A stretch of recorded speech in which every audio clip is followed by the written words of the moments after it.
kediamannya Bapak Jojo. Benar. Ibu, perkenalkan, nama saya Dida dari Puskesmas Cibarusah. Saya kesini datang karena ada data dari Puskesmas bahwasannya keluarga Ibu ada yang sakit, Bu. Apa benar? Ya, benar, Mbak.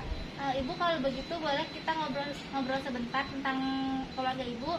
Boleh, Mbak. Ayo, Mbak, masuk, Mbak. Makasih, Bu. Nah, Ibu, boleh kita ngobrol sebentar untuk mengetahui keadaan keluarga Ibu. Nah, Ibu, di keluarga Ibu ada yang sakit tidak, Bu? Ada, Mbak. Anak saya udah 2 bulan.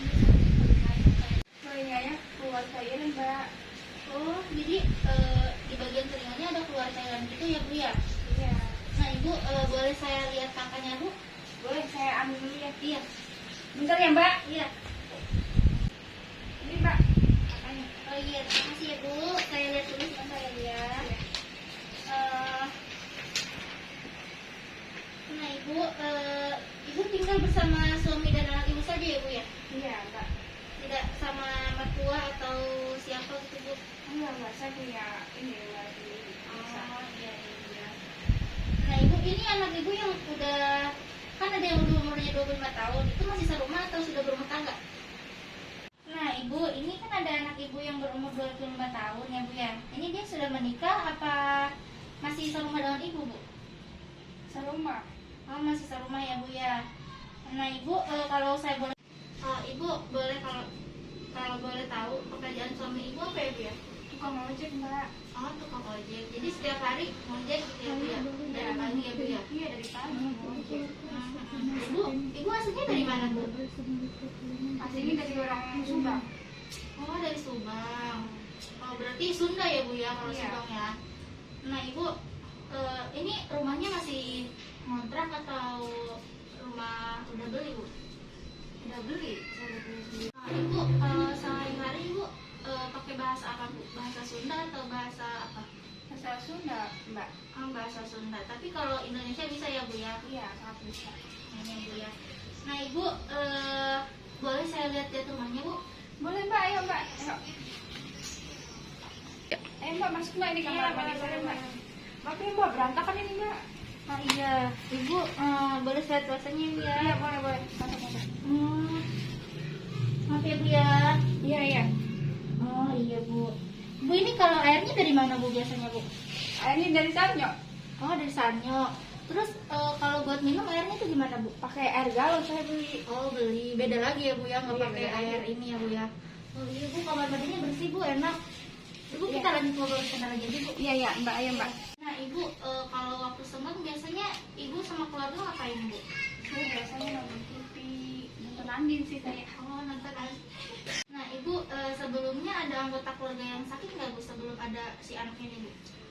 Nggak ada yang sakit, Mbak. Baru anak saya ini, baru kali ini sakit. Oh, gitu. Ibu, nah, Ibu, kalau makan bagaimana, Bu? Berapa kali sehari, Bu? 2 kali sehari. Oh, 2 kali sehari. Kalau menunya biasanya apa saja, Bu, yang disajikan buat keluarga? Biasanya nasi, tahu, tempe, kesukaan dia. Oh, sayur juga? Iya, saya juga. Sayur juga ya, Bu ya. Nah, terus ada makanan kesukaan nggak, Bu, kalau anak-anak gitu, Bu? Kalau misal ada keluarga yang suka apa gitu, harus dimasakin apa gitu? Kan dia kesukaannya telur. Oh, telur. Nah, Ibu, kalau istirahatnya bagaimana, Bu? Jam tidurnya gitu, Bu? Istirahatnya ya biasanya jam 9 udah mulai tidur sih dia. Oh. Disuruh tidur malam gitu ya dia. Terus kalau mandinya gimana, Bu? Kalau mandinya ya mandi terus sehari 2 kali. Oh, rutin ya, Bu ya? Ya, rutin. Nah, terus kalau ada pengambilan keputusan dalam keluarga itu siapa, Bu, yang ngambil keputusannya? Biasanya sih kalau misalnya ada masalah soal kesehatan ya saya hubungin dulu sama suami saya gitu. Nah, Ibu, dengan keadaan anak Ibu yang sedang sakit ini, Ibu gimana, Bu, perasaannya, Bu? Saya merasa senang banget lihat anak saya sakit kan. Nangis dulu. Gitu ya, Bu ya. Nah, harapan Ibu dan keluarga buat si adik ini gimana, Bu? Nah, harapan saya sih buat cepat sembuh gitu ya. Biar dia bisa aktivitas sama lagi. Oh iya, Bu, ya, Bu, amin ya, Bu ya. Nah, Ibu, ini saya lihat-lihat sumber cahayanya cuma dari pintu dan jendela depan aja ya, Bu ya? Iya, sama pencahayaan lampu juga. Iya. Kalau malam pakai lampu ya, Bu ya? Ibu, nah ibu, sebelumnya ada anggota keluarga yang sakit, ada penyakit keturunan dari keluarga nggak bu? Dari keluarga ibu atau bapak gitu? Sebelumnya sih nggak ada, baru kali ini rasanya ngerasain sakit. Iya iya iya. Terus ibu kalau bangun sampahnya itu gimana bu? Saya biasanya buang di tempat sampah. Teman-teman aja deh yang angkut gitu ya bu ya. Di depan gitu. Kalau pembuangan airnya kemana bu? Di selokan. Oh ke selokan. Jadi maksudnya ke got gitu ya bu ya? Iya. Oh, ya baik ibu, cukup selesai ya bu ya berbincang-bincangnya. Kalau begitu saya boleh melihat keadaan anaknya bu? Boleh ya, Mas? Ini Mbak, anak saya Mbak.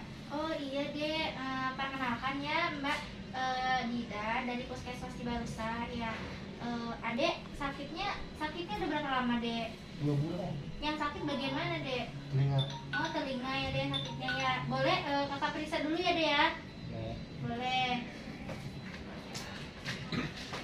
Sekarang ini suhu dulu ya dek ya. Bersihkan dulu keteknya. Dikempit dek. Ambil dulu suhu.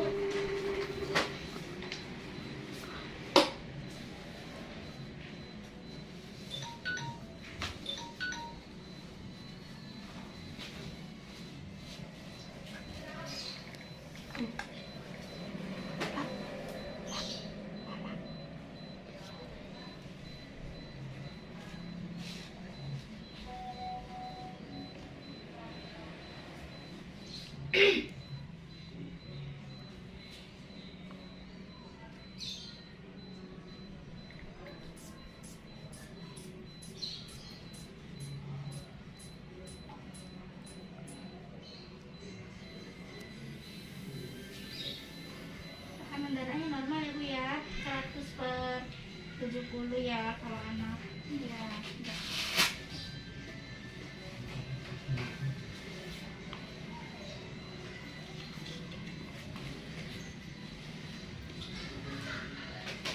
Ada suhunya jangan dulu ya deh ya. Suhunya normal ya bu ya, 36,5. Udah boleh pinjam tangannya ya, diperiksa dulu.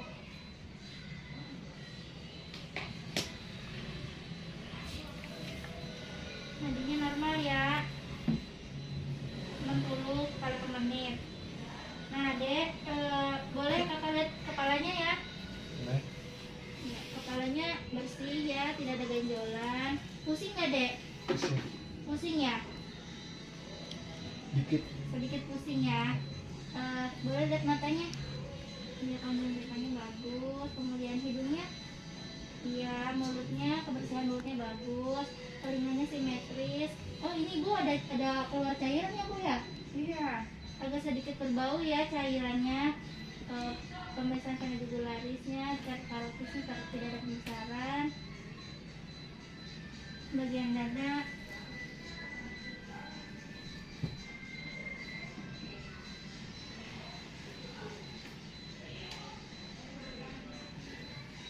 Tarik nafas dek. Tarik nafas, buang. Tarik nafas, tarik nafas, buang. Sekarang bagian perut ya dek ya. Maaf ya dek.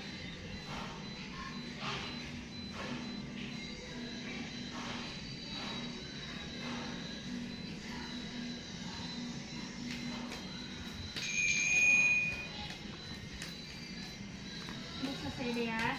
Nah dek, di bagian ininya, genitalnya, di bagian kelaminnya itu ada keluar nggak deh ya?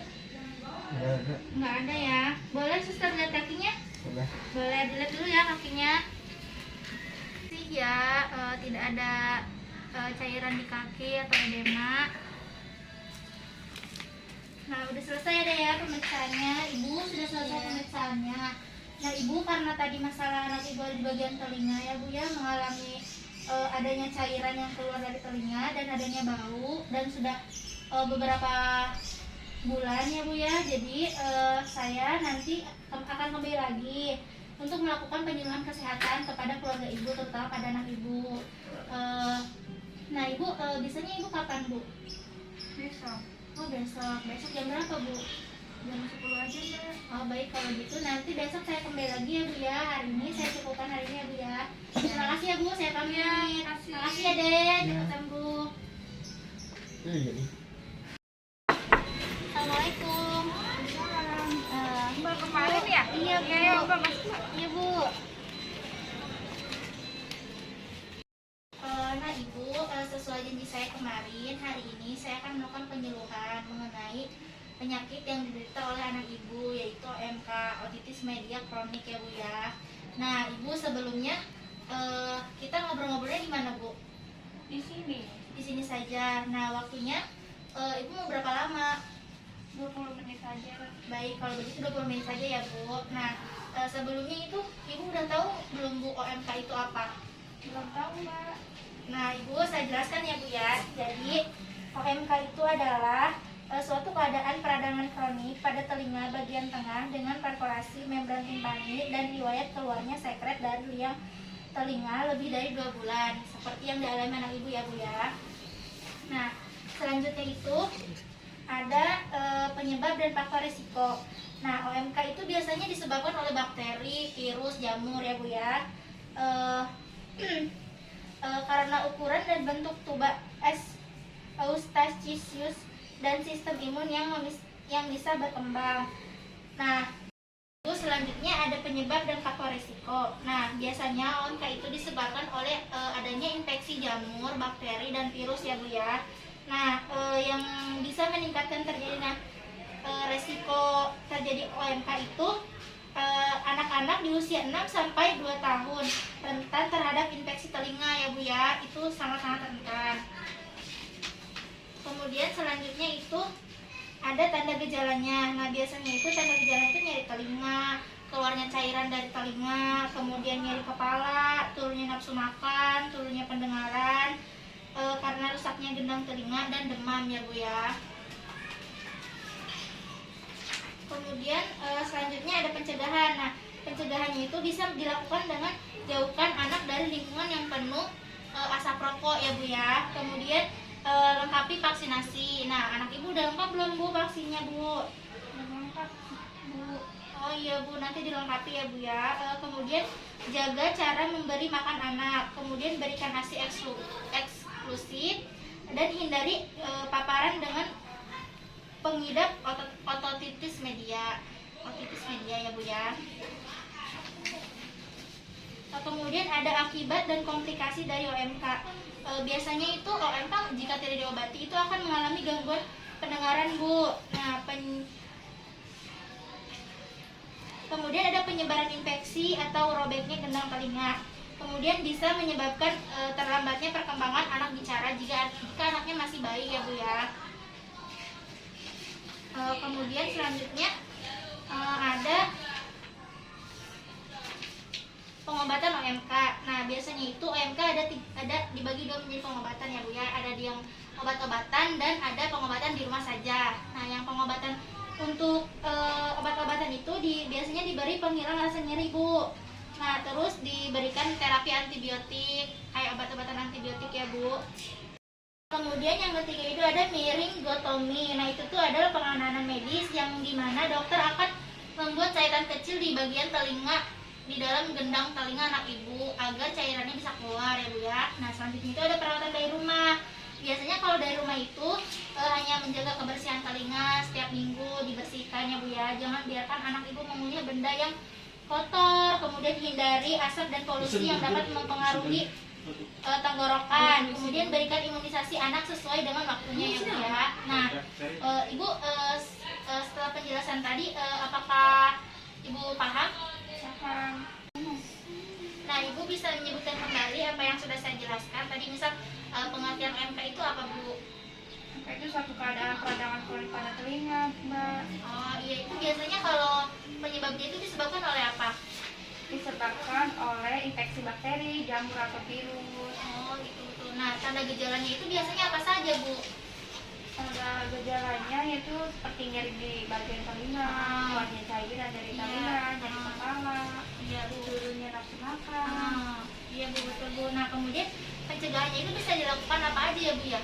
Pencegahannya itu untuk mengendalikan atau menghilangkan faktor resiko antara lain itu jauhkan anak dari lingkungan penuh asap atau rokok. Oh iya Bu, ya bener ya Bu ya.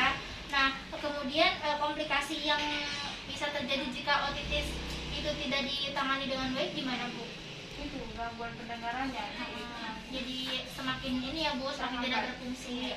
Nah, Ibu biasanya kalau pengobatannya itu apa saja Bu yang dilakukan? Terapi antibiotik, melatonin. Oh iya iya. Iya Bu, sudah benar ya Bu ya. Ibu sudah paham berarti apa yang sudah dijelaskan saya tadi. Nah, sekarang saya akan menjelaskan bagaimana cara memberikan obat tetes telinga yang baik sesuai anjuran dokter ya Bu ya. Pertama itu, Ibu baringkan dulu anak Ibu, kemudian dibaringkan jika telinga sakit sebelah kanan, maka Ibu baringkan anak Ibu ke sebelah kiri. Nah, kemudian Ibu ambil obatnya, kemudian Ibu teteskan selama sebanyak 1 sampai 2 tetes. Nah, kemudian Ibu diamkan dulu selama 3 sampai 5 menit dan Ibu rapikan kembali posisi anak Ibu ya Bu ya. Bu paham Bu? Paham. Nah, Ibu bisa Ibu ulangi bagaimana cara pemberian? Itu berikan anaknya diberikan, setelah itu masukkan ke tetesnya. Iya Bu, betul Bu. Nanti diberikannya selama sebanyak 1 sampai 3 tetes ya Bu ya. Nah, kalau begitu karena Ibu sudah selesai, Ibu juga sudah mengerti. Nah, Ibu, ini saya punya ada brosur. Jika Ibu lupa apa yang saya sampaikan, Ibu bisa baca-baca kembali ya Bu ya. Ini sudah saya Iya, Mbak. berikan. Makasih, Mbak. Ya, sama-sama ya Bu ya. Kalau begitu saya permisi ya Bu ya. Iya, Terima Mbak. kasih atas waktunya Iya, Bu. Mbak. Ya Bu, terima kasih ya Bu. Iya. Saya pamit ya Bu. Saya antar Mbak. Baik.